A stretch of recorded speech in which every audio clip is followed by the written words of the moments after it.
Honorable Cédric Moussongo, bonjour. Bonjour. Aujourd'hui, vous venez de déposer votre question orale avec débat. C'est contre le ministre de l'Intérieur. Pourquoi? Merci beaucoup, cher journaliste. Comme vous le savez très bien, que la province du Kasaï a connu des moments très difficiles. Nous avons perdu nos notables, nos chefs, nos jeunes trafiquants.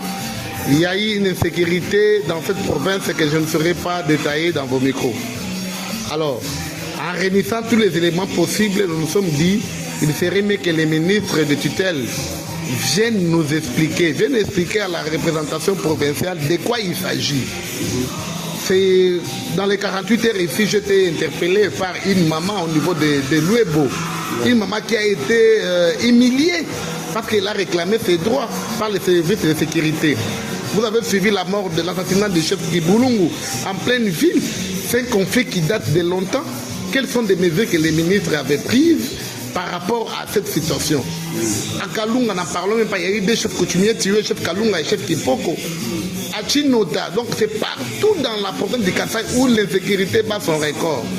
Donc, des fois, une telle situation, on ne pouvait pas aussi garder silence, ce qui pourrait s'interpréter à une trahison de la population.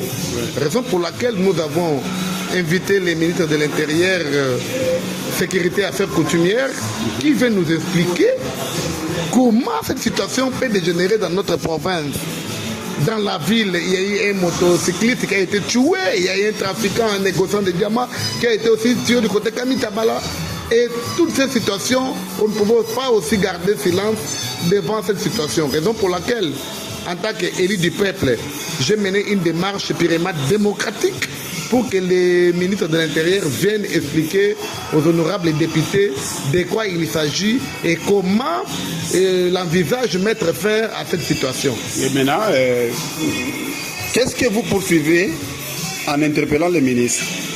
C'est éclairer l'opinion publique à travers la représentation provinciale. C'est la population qui est dans l'inquiétude, c'est la population qui est dans la souffrance, c'est la population qui réclame, c'est la population qui ne savent pas d'où s'avouer. La population est venue nous voir et nous, à notre tour, nous avons invité les ministres de l'Intérieur, bien sûr, qu'ils viennent expliquer aux honorables députés, qu'ils viennent nous donner des éclaircissements, qu'ils viennent nous donner des précisions par rapport à la situation sécuritaire de la province de Kasaï. Et s'il arrivait à bouder votre motion, qu'est-ce que l'Assemblée provinciale pourrait faire? Parce qu'il y a quand même une menace du ministre de l'Intérieur qui, contre les députés, disent pas question de motion, pas question des accusations entre vous. Comment ça va se passer s'il ne vient pas répondre? Écoute bien, que les gens n'interprètent pas très mal la question du VPM de l'Intérieur au niveau national. Si les ministres provinciaux ne parviennent pas à convaincre les honorables députés, ils seraient confrontés au règlement de l'intérêt de l'Assemblée provinciale. Ce n'est pas à moi ou à qui que ce soit, mais il sera en face d'un règlement aussi de l'Assemblée provinciale. Merci d'avoir répondu à mes questions, honorable Cédric Moussongo, élu de la ville de Tchikapa. Merci beaucoup, cher journaliste. Merci.